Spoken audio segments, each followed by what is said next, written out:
नमस्कार। संपूर्ण हिंदी स्पेशल एकमात्र YouTube channel Phefana Hindi classes पर आप सभी का स्वागत है। और इस चैनल पर आपको हिंदी के तीनों पक्षों व्याकरण, साहित्य व काव्य शास्त्र का गूढ़ अध्ययन करवाया जाएगा। तो बढ़ते हैं आज की क्लास की तरफ और देखते हैं कि आवाज का नीलाम एकांकी में आगे भारती जी अपने को किस विषय से परिचित करवाते हैं या वो अपने एकांकी को आगे किस प्रकार से बढ़ाते हैं।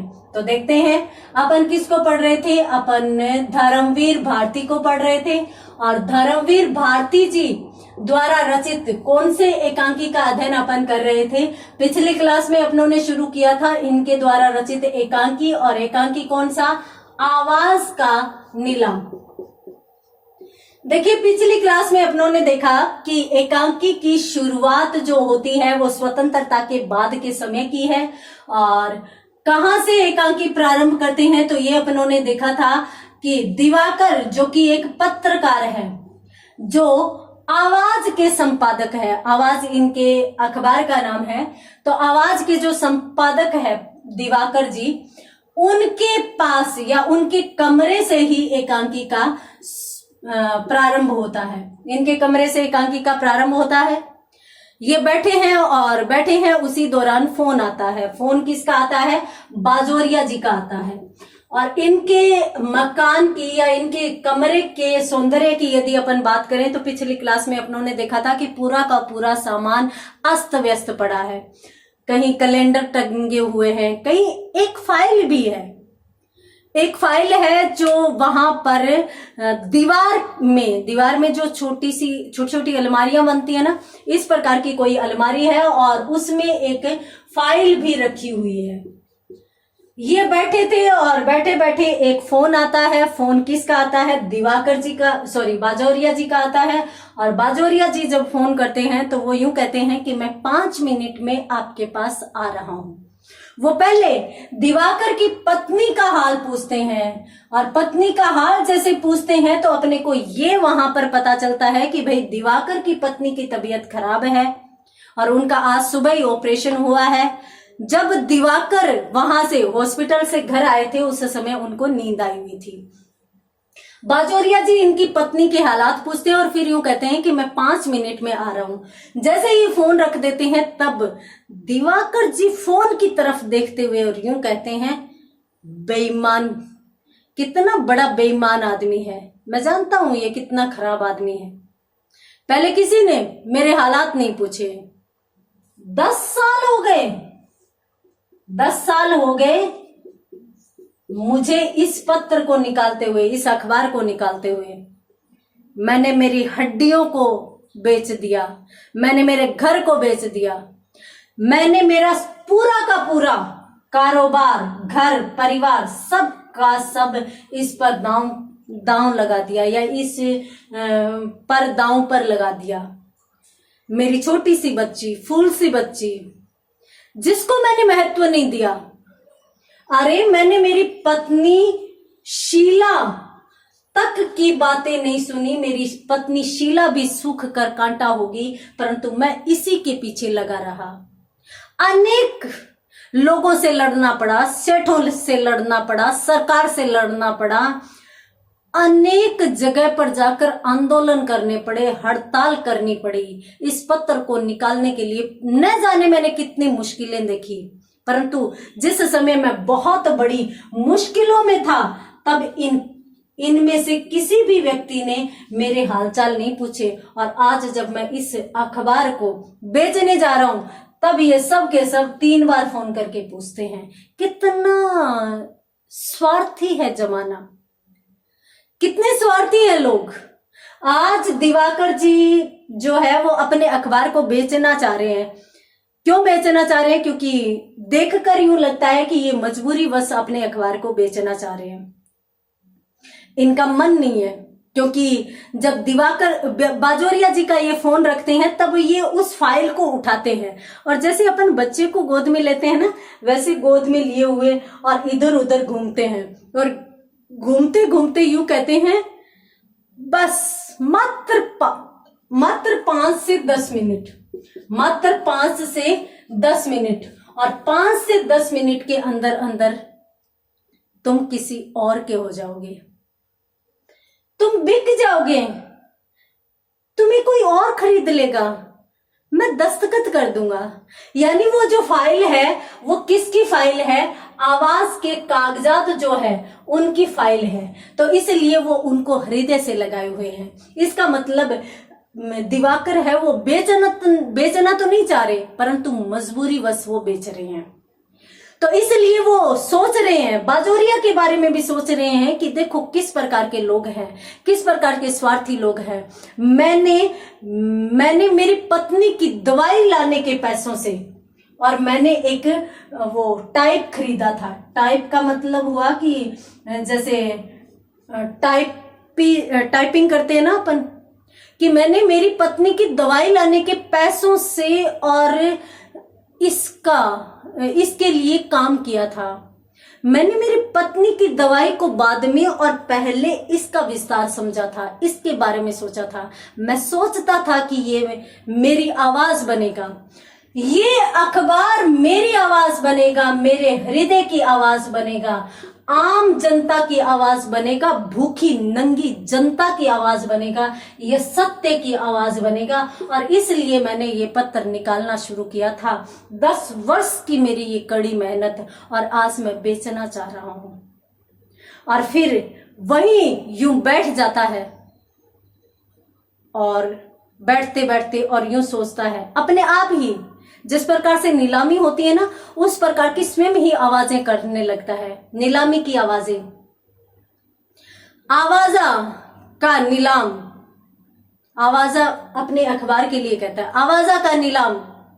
अच्छा, 6 आने एक नहीं, फिर कोई और बोल जाता है। ऐसे बोलने लगती है ना, नीलामी होती है तो कोई कितने रुपए बोलता है। तो मान लीजिए कि किसी ने 6 आने बोले, तो ये बोले अच्छा 6 आने एक, मतलब 3 तक गिना जाता है ना। तो उसी समय मान लो कि कोई 6.5 आने, अच्छा 6.5 आने, 6.5 आने 1, 6.5 आने 2, 6.5 आने 3। और जैसे ही 3 कहता है, वैसे जैसे मतलब अपनी कुर्सी पर गिर पड़ता है। वह कुछ सोच नहीं पा रहा, कुछ समझ नहीं पा रहा, अब क्या होगा। यानी 10 साल की मेहनत, अपन किसी को प्यार से सींचते हैं, किसी को मेहनत व लगन से बनाते हैं, और वो हमसे दूर हो जाता है तो बड़ा दुख होता है।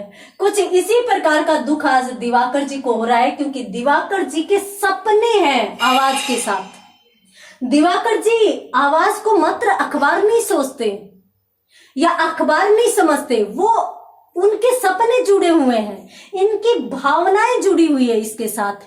क्यों? क्योंकि ये खुद अनेक विपरीत परिस्थितियों से जूझ रहे हैं। विपरीत परिस्थितियां मतलब ये मिडिल क्लास फैमिली से हैं, और ये अनेक विपरीत परिस्थितियों से जूझ रहे हैं, आर्थिक तंगी को झेल रहे हैं। परंतु फिर भी ये चाहते हैं कि हमारी जो दशा है, हमारे जो हालात हैं, हमारी मध्यम वर्गीय जो जनता है, उसको ऊपर उभारा जाना चाहिए, या उसकी आवाज को उभारा जाना चाहिए। और इसलिए इन्होंने आवाज का संपादन कार्य किया था। इन्होंने सोचा था कि मेरी आवाज, मेरा अखबार सत्य की आवाज बनेगा, मैं इसमें सिर्फ और सिर्फ सत्य को छापूंगा। मेरा आवाज, मेरा जो अखबार आवाज है, वो भूखी और नंगी जनता के यथार्थों को इस अखबार में लेकर आएगा, ताकि जनता का भला हो सके, जनता का विकास हो सके। परंतु आज उनके ये सारे के सारे सपने बिखरते हुए नजर आ रहे हैं। उनको समझ नहीं आ रहा वो क्या करे। अपने फाउंटेन पेन को लेकर, वो जो पियानो, कल की क्लास में मैंने आपको बताया था कि इनके पास एक खिलौना पड़ा है, टॉय पड़ा है, जो पियानो है। अपने फाउंटेन पेन से बार बार उस पियानो के तारों को बजाते रहते हैं। सोच नहीं पा रहे क्या हो रहा है, क्या नहीं हो रहा। और इतने में ही फिर से फोन पर घंटी बजती है, और फोन पर घंटी बजती है तो ये फोन उठा लेते हैं। हाँ, क्या? अच्छा, हाँ, होश आ गया। अच्छा, तो कोई खतरे की बात नहीं, मुझे याद करिए। अच्छा ठीक है, मैं आ रहा हूं। तो अच्छा अच्छा, हाँ ठीक है, फिर कोई बात नहीं। मतलब ये फोन पर इस प्रकार से, पिछली क्लास में भी मैंने आपको बताया था कि जब फोन पे बात कोई करेगा तो एकांकी में एक ही तरफा बात बताई जाएगी, अपने को अंदाजा लगाना पड़ेगा। इनके पास जो फोन आया है उसमें यूं लग रहा है कि भाई हॉस्पिटल से फोन आया है, और हॉस्पिटल से फोन आया है तो इनको ये बताया गया है कि भाई आपकी पत्नी को होश आ गया, वो आपको पुकार रही है, आप आकर मिल लेना। वो यूं भी कुछ बताते हैं, इस प्रकार का भी कुछ बताते हैं जिससे थोड़ी बहुत समस्या हो इनकी पत्नी को, अभी तक पूरी ठीक नहीं हो, परंतु ऐसी भी कोई बात नहीं है जिससे कोई खतरा हो, तो इसलिए वो निश्चिंत भी हो जाते हैं। फिर वो यूं कहते हैं, अंत में यूं कहते हैं कि ठीक है, इस प्रकार की कोई और भी बात हो, कोई भी विशेष बात हो, कोई खतरे की बात हो तो मुझे बता देना, ये कहते हुए और वो फोन रखते हैं। यहां पर मैं आपको बता देती हूं कि जब फोन पर बात चल ही रही थी, इतने में ही बाजोरिया जी आ जाते हैं, क्योंकि 5 मिनट में आने वाले थे, आ जाते हैं। जैसे ही बाजोरिया जी आते हैं तो वो दिवाकर की तरफ देखकर कहते हैं कि जल्दी से घुसकर, हाँ जी दिवाकर जी बोलिए। परंतु जैसे ही देखते हैं कि ये दिवाकर जी फोन पे लगे हुए हैं तो फिर बाजोरिया जी कहते हैं कि ओह सॉरी, यानी वो पहले तो बात कर रहे थे, फिर यूं सोचा कि भाई ये फोन पर लगे हुए हैं तो वो सॉरी कहकर और पीछे हट जाते हैं। पीछे हट जाते हैं तो फिर दिवाकर फोन पर बात करता करता ही उनको बैठने का इशारा करता है, बाजोरिया जी बैठ जाते हैं। इधर दिवाकर भी फोन रख देता है। फोन रख देता है तो फिर बाजोरिया बोलना शुरू करता है, कहिए दिवाकर जी कैसे हैं आप, बताइए पत्नी को कोई ज्यादा समस्या तो नहीं है, कोई तकलीफ तो नहीं है, कैसी है आपकी पत्नी। और फिर उन्हीं बातों को दोहराता है जिस संबंध में बाजोरिया की बात पहले दिवाकर से हुई थी, वही बातें कि अच्छा अच्छा बाजोरिया जी, हाँ मैं घर पे ही हूँ, मैं यही हूँ, मेरी पत्नी ठीक है, उन्हीं बातों को दोहराता है और फिर हल्की सी हंसी हंसता है। दिवाकर एक तीखेपन से या तीखी नजरों से उसे देखता है, और यहाँ पर लेखक धर्मवीर भारती लिखते हैं कि नपुंसक नजरों से दिवाकर जी बाजोरिया की तरफ देखते हैं। नपुंसक की नजरें क्यों कहते हैं, क्योंकि दिवाकर जी को आज ऐसा लग रहा है जैसे बाजोरिया उसका अखबार खरीद लेगा और वो कुछ नहीं कर पाएगा। तो नपुंसकता उसी को कहा जाता है जहां पर व्यक्ति कुछ भी करने में समर्थ नहीं हो। तो यहाँ पर दिवाकर जी के लिए जो शब्द प्रयोग किया गया है इनके द्वारा, कहा कि नपुंसक और तीखी नजरों से बाजोरिया की तरफ देखा परंतु कुछ बोला नहीं। फिर बाजोरिया बात को आगे बढ़ाते हुए कहते हैं कि समथिंग सीरियस, यहां पर इंग्लिश के शब्दों का बहुत प्रयोग किया है धर्मवीर भारती ने। तो यहाँ पर बाजोरिया जी दिवाकर जी को कहते हैं कि दिवाकर जी समथिंग सीरियस, यानी ऑल ओके, कुछ गलत तो नहीं है, सब ठीक है, कोई सीरियस बात तो नहीं है। तो फिर उस समय बाजोरिया की नजरें उस पियानो पर पड़ जाती है, पियानो पर पड़ जाती है। तो बाजोरिया यूं कहता है कि अरे ये पियानो पर टॉय, मतलब खिलौना पियानो आपके पास, और फिर हल्की हंसी हंसता है। तो दिवाकर उसका जवाब देता है। दिवाकर जवाब देता हुआ कहता है कि माफ कीजिए बाजोरिया जी, परंतु मेरी ये आदत है, जब भी मैं किसी समस्या में होता हूं, मेरा मन व मस्तिष्क मेरा शांत नहीं होता, तो उस समय मेरा ये ही सहारा बनता है पियानो, और मैं इसी के टुनटुने को ही अपनी एक आवाज मानता हूं। बहुत से अखबार निकलते हैं, बहुत सी हड़तालों की आवाज आती है, सैनिकों की परेडों की आवाज आती है, सरकारों की आवाजें आती है, परंतु पता नहीं क्यों मुझे वो सभी की सभी आवाजें खोखली नजर आती है, और उसमें मुझे इस पियानो का स्वर सच्चा सुनाई देता है। इसलिए मैं इस पियानो को सुनना ज्यादा पसंद करता हूँ। सबका सब खोखला, चारों तरफ झूठे और दिखावे के वादे चलते हैं। इस प्रकार से दिवाकर थोड़ा भावुक हो जाता है, परंतु बाजोरिया है वो उसकी बातों को सुनता जा रहा है। आज बाजोरिया को जरूरत है ना, बड़ा सेठ है परंतु जरूरत है, तो सुन भी रहा है। आगे दिवाकर भावुकता में कुछ ऐसा तो नहीं कह देगा जिससे ये बुरा मान जाएगा, वो तो अगली क्लास में ही पता चलेगा। तो मिलते हैं अगली क्लास में, तब तक के लिए धन्यवाद।